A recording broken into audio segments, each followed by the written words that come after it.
Welcome to our virtual field trip. We're excited to take you on this journey of culture, history, and education to the Castillo de San Marcos in St. Augustine, Florida. We're your educational tour guides, and we're excited to take you through this national monument in the nation's oldest city, St. Augustine, Florida. Let's go!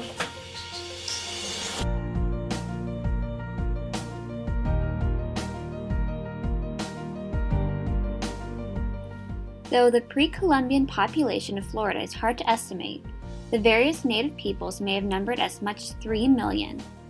These were generally formed into local chiefdoms. Alliances and confederacies arose between the chiefdoms from time to time, but they were seldom organized into a single political unit. Contact with European peoples began sometime around 1502, as there exists a Portuguese map of the coast of Florida dating from this time. Initial contacts would have been violent and tragic. Within a few decades of European settlement in Florida, as much as 80% of Florida's indigenous population was gone. Most of what we know about them is from the few notes and drawings that early explorers made from the archaeological evidence that left behind.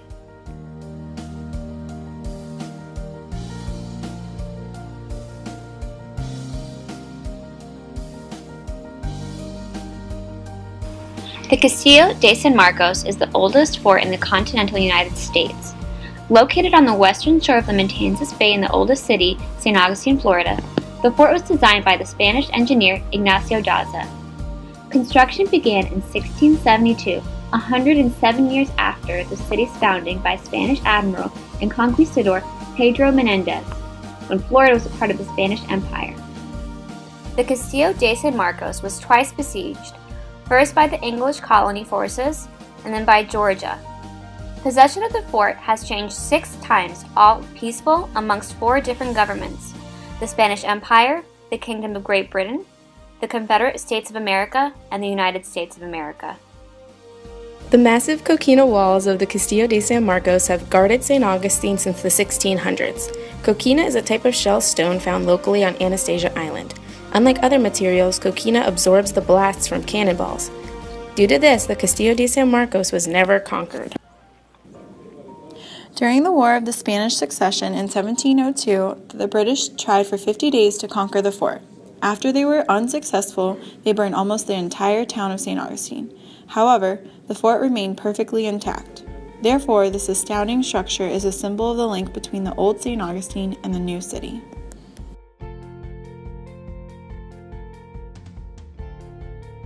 Interestingly, the moat was not originally intended to be filled with water, like most people think. The high walls were actually meant to be used for cattle. If the Castillo was to be surrounded by attackers, the soldiers inside would then have a supply of meat. The moat could be filled with water, though not for long, because the water would deteriorate the stone. On the outside of the moat, there is another level called the glacis. This was used by soldiers who had to walk within the fort during an attack. The soldiers lived in a room called the Spanish Room, and it was not very comfortable. In fact, there were not individual beds for every person. The bed was one long frame made out of wood, and the mattress was stuffed with straw. This design was made to fit as many people as possible.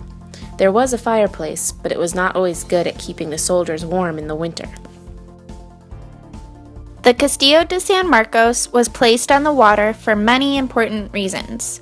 One being that it allowed the soldiers to monitor the ships that were entering or exiting the harbor from all directions.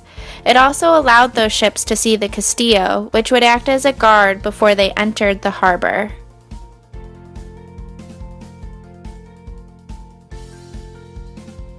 The sharp corners of the Castillo are called bastions. Soldiers would wait on these corners with their cannons in the case of enemy attack. Since there were 4 corners, the soldiers were able to retaliate against intruders from all sides. At the end of each bastion are watchtowers. These watchtowers provide protection for the soldiers as they searched for enemies.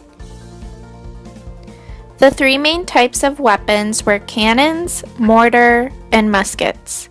The cannons came in different sizes, though all could create major damage. The biggest ones were used to travel long distances and attack enemy ships offshore. The mortar was used for short distances and would launch explosives. Lastly, muskets were used for close-range attacks. Even though muskets were not very effective, they were the standard weapon used.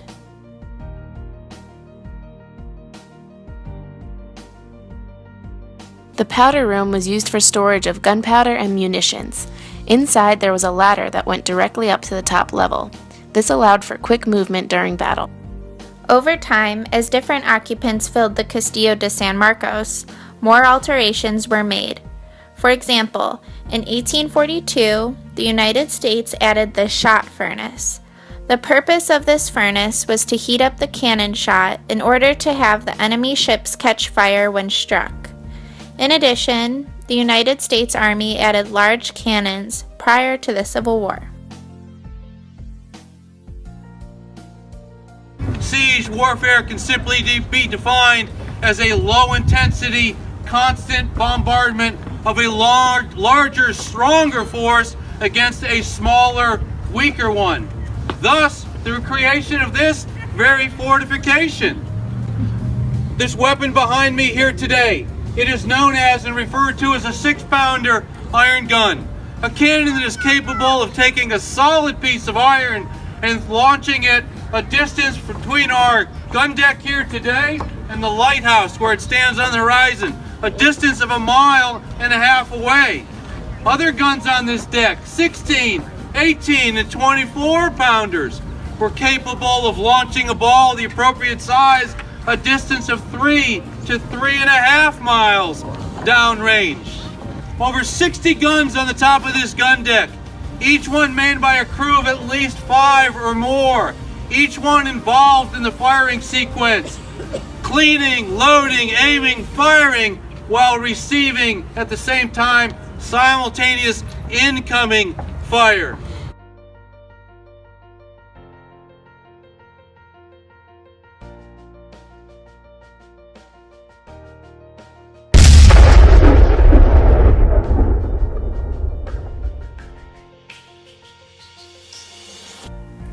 Thank you for coming to visit the Castillo de San Marcos. We hope you learned a lot. Bye!